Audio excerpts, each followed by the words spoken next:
Entrez. Bonjour. Vous allez bien? Oui, on peut dire ça. Pas trop en fait. C'est mes parents qui m'ont proposé de venir ici pour parler de ce qui m'arrive en ce moment. Pour savoir pourquoi. Un petit peu pour en apprendre plus. Pour comprendre Pour comprendre quoi? ce qui m'arrive. J'étais dans ma chambre il y a quelques semaines et il m'est arrivé quelque chose d'assez flippant. Et ça se passe comment? Je m'énerve vite en ce moment, je sais pas pourquoi. Mais quand je m'énerve, c'est pas bon. Même pour moi d'ailleurs.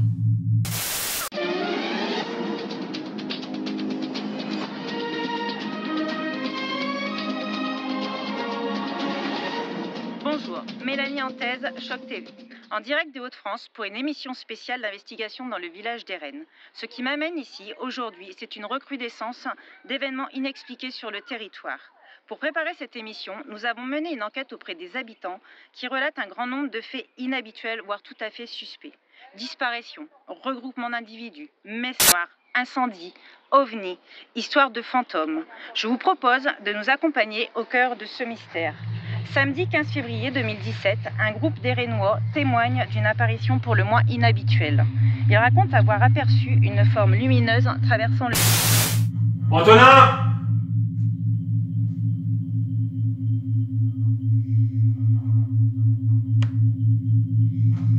Antonin!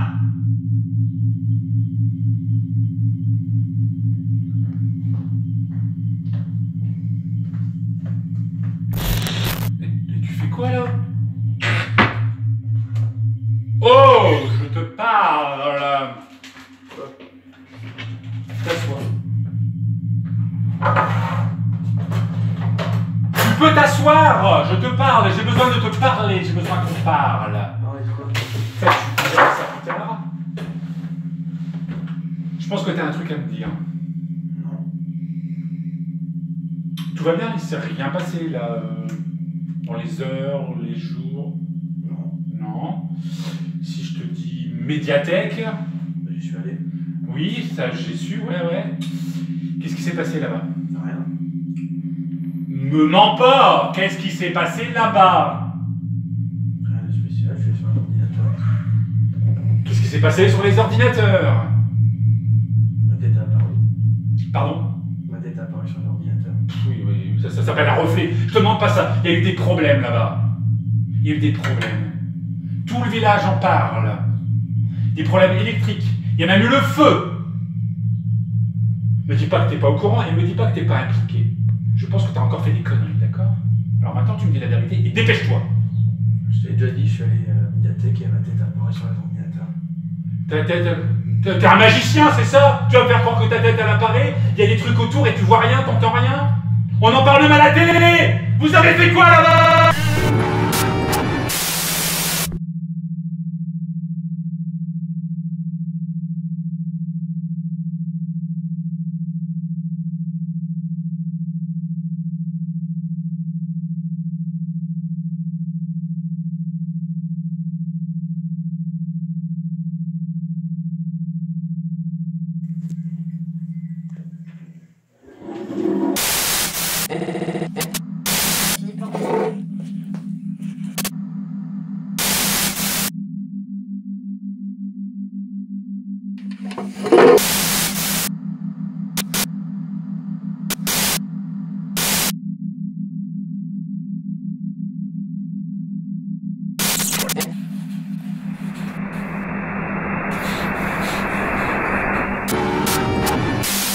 Ok, allez, c'est go départ. On attend le beau gosse, on va bientôt y aller. Ah bah d'ailleurs il arrive, regarde-moi ça. Ouais, on y va. Allez, monte mon frérot. Mec, wesh. Mec, mais... C'est la nouvelle en plus. Mais... Merde. Putain, non mais... Putain. Mais elle a rien, c'est bon. Mais non mais mec, la portière. Mais non, mais...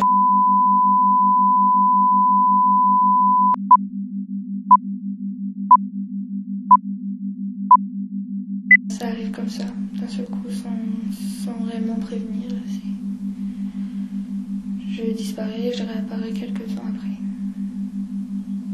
Et l'élément déclencheur, ce sont vos parents? Oui, souvent. Mais ça apparaît quand j'évite une situation, quelque chose que j'ai pas envie de vivre. Et ça a commencé il y a combien de temps? Il y a quelques mois, 2, 3, peut-être 4. Et toujours de la même façon? Quand mes parents se disputent. Et c'est souvent? De plus en plus souvent.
L'affaire est ensuite étouffée par le préfet qui interviendra d'abord sur le lieu dénonçant un délire collectif.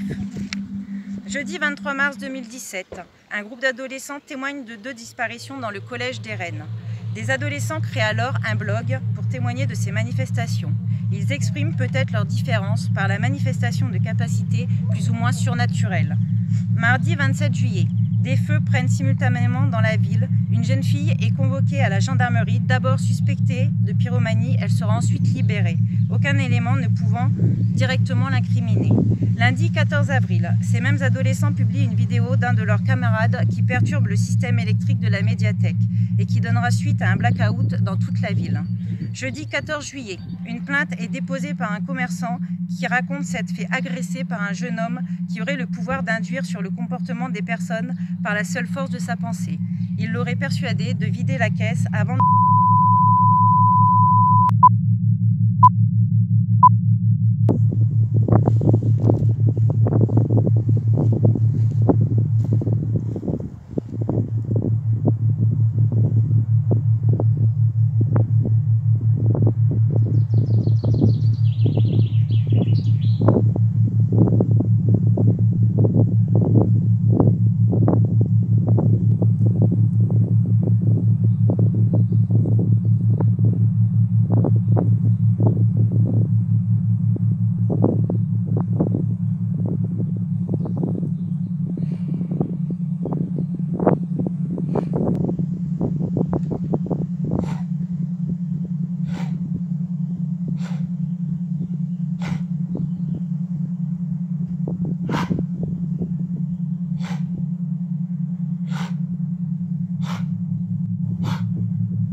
Dans mon jardin.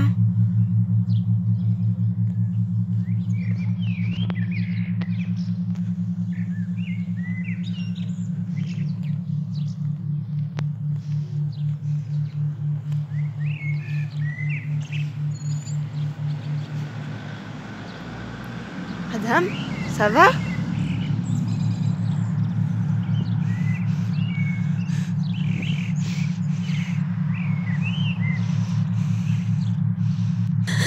sua relazione con toi?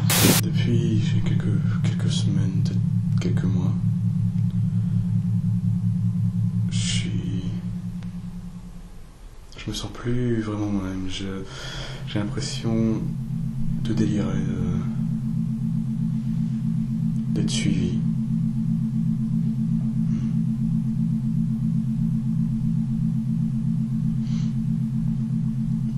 D'être tout le temps épié. Vous avez peur de quelque chose?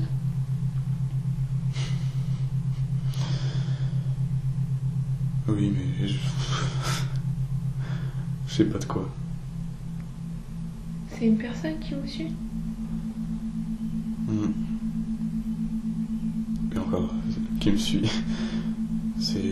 Parfois c'est moi qui la suis. Je la croise comme ça et souvent de dos, et quand elle se retourne, elle m'a volé mon visage.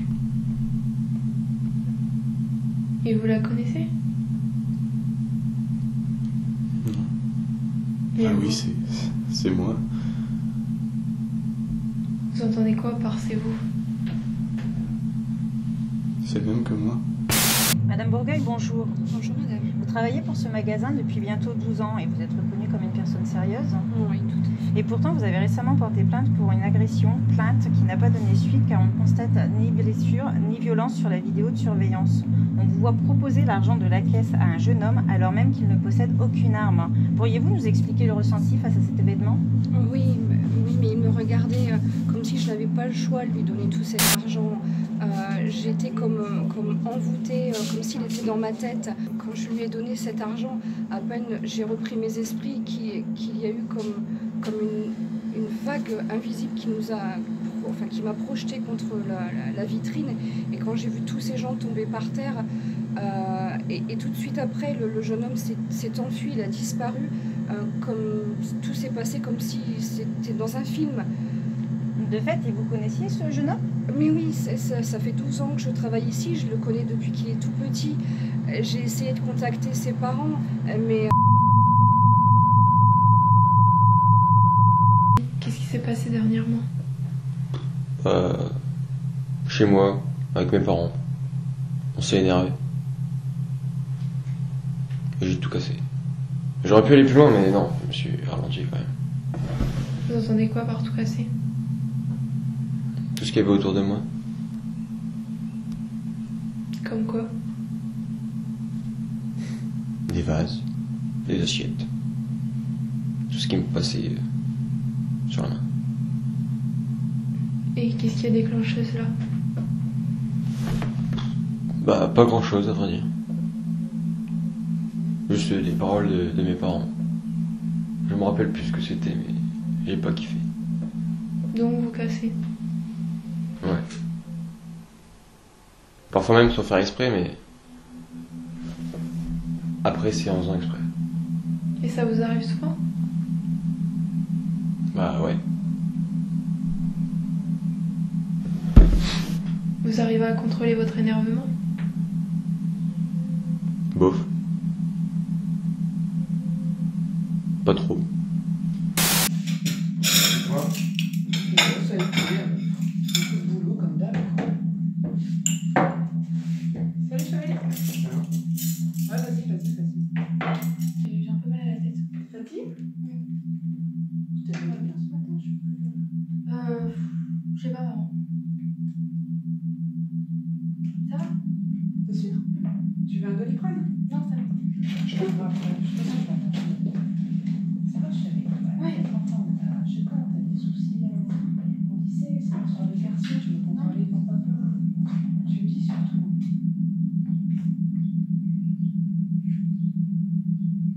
Chérie? Non mais, chérie, là, c'est... Ça va? Il est pas loin. Il est dans il est tout le temps avec moi. J'arrive pas à m'en débarrasser. Vraiment, ce qui se passe, s'il y a quelque chose, dis-le nous, mais arrête. Mais vous entendez pas? Mais Camille, on va pas la prendre au sérieux. Comment tu vas la prendre au sérieux?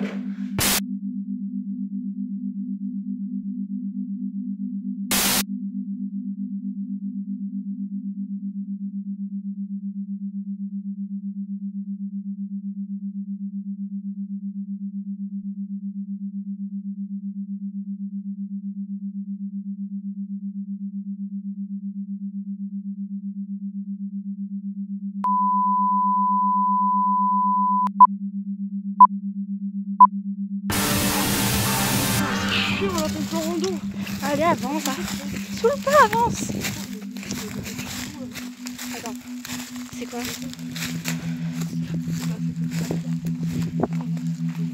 C'est quoi ça?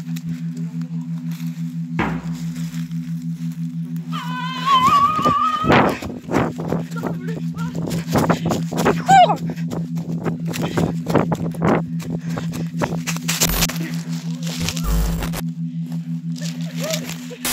Depuis quelques semaines, j'ai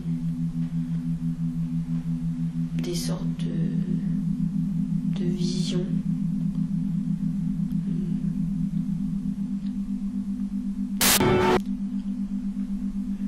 Il y a des gens. Je suis au même endroit, mais c'est pas pareil. Je vois des gens, j'ai l'impression qu'ils sont d'une autre époque. Et ça m'arrive plusieurs fois, je sais pas.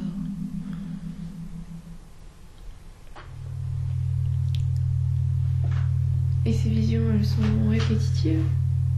J'en ai eu plusieurs à l'école.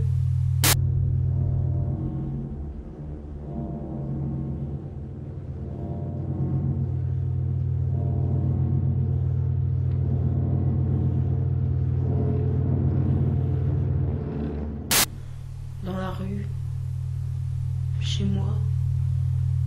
C'est de plus en plus souvent. Et personne ne me croit sur ce que je vois.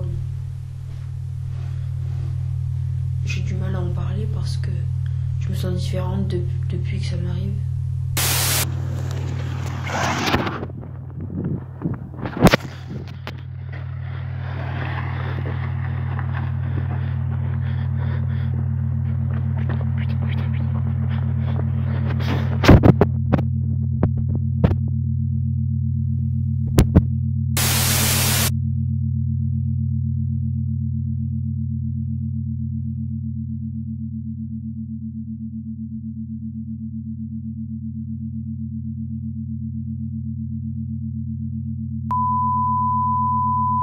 Bonjour monsieur, merci d'accepter de partager avec nous votre témoignage. Vous habitez à Rennes depuis plus de 50 ans et vous aussi vous avez assisté à des scènes défiant l'ordinaire. Pourriez-vous nous raconter les faits? On était en juillet, il faisait chaud. On sortait de chez Gilles avec les membres des anciens Hérénois. C'est là où on se réunit chez Gilles. Et tout à coup, dans le ciel, on aperçoit un triangle noir avec des points blancs autour. Mais c'était silencieux, on n'entendait rien. Tout à coup, une lumière violente jaillit et l'objet a disparu. Et nous, on est restés là comme de ronflants. J'étais avec Gilles. Pardon, avec Jules et Arthur, mais eux ont déquerpi. Ils voulaient pas voir ce truc. Ils voulaient pas dire qu'ils avaient vu ce truc-là. Ils avaient peur qu'on passe pour des cinglés. Ça te va ça?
Monsieur Manor Auguste, préfet des Hauts-de-France, revient pour la deuxième fois sur le territoire.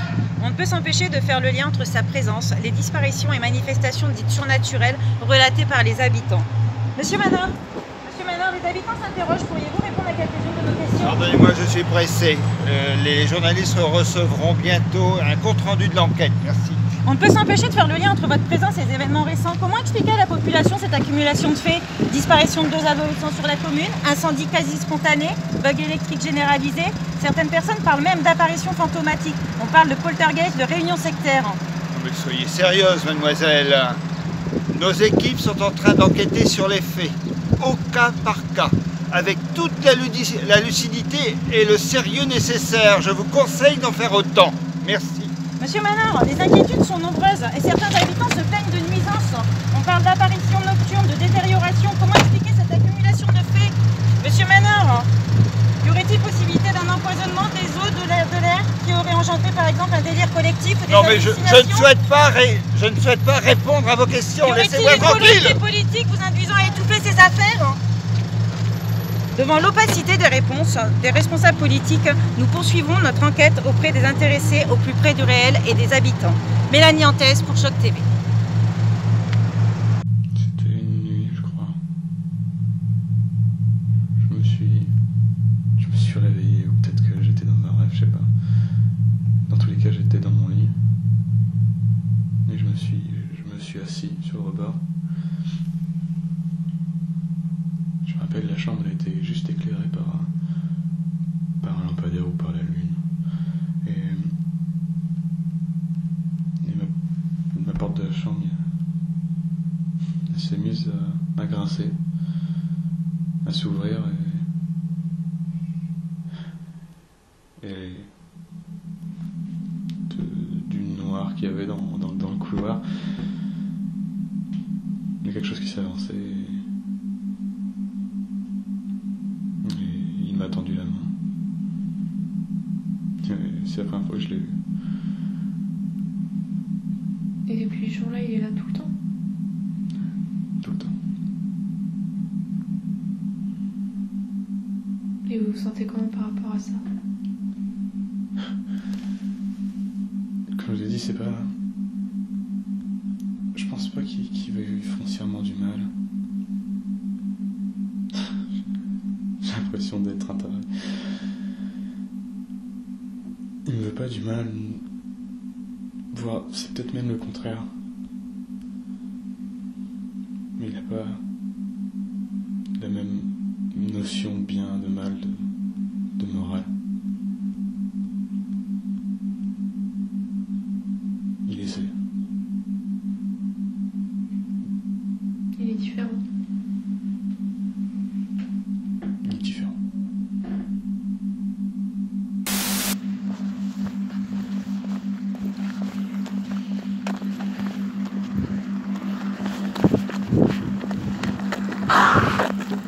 Vous faites quoi? Les gars, regarde.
when mine and blue, I won't be blue always, 'cause the sun's gonna shine in my door.